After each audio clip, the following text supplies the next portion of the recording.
الاساسي هو قمع الطلبه والطالبات من داخل الساحه الجامعيه، وقمع يعني الحريات النقابيه، وقمع يعني اسباب نضاليه الاتحاد الوطني للمصريين. مختلف الطلبه والطالبات نحن ننبذ هذه الدستوريه، ننبذ هذا الشكل للطلبه والطالبات اللي كتهدم الدوله. اكيد الجماعه الطلابيه على مستوى الامس الاربعاء والثلاثاء كان الطلبه والطالبات التعليم على الجماعه الطلابيه على واقع مجموعه من المنتجات البيولوجيه لغرض الجماعه الطلابيه الحكوميه وجامعه المغرب التي لا تكون الطريق ولا تكون مصلحه الطريق ولا تكون مصلحه الشعب، ليس مصلحه الا المصلحه الجماعه الطلابيه.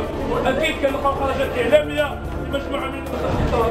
اذا الجماعه الطلابيه هذا الشكل الديني، هذه يعني حلقيات الدينيه، هذه الاوضاع الدينيه اللي كيعيشها التعليم على الجماعه الطلابيه على اليوم الطلبه والطالبات على الصعيد الوطني. اذا كان كل الاربعاء كيضرب ديال الاعتداء على مستوى الخميس كيضرب التسجيل الوطني جميع الكليات جميع الجامعيات الطلبه والطالبات. اليوم كاين اشكال نضاليه الطلبه والطالبات جديه في هذا الواقع على اساس الصوت ديال الجماعه الطلابيه، يعني بطبيعه الحال على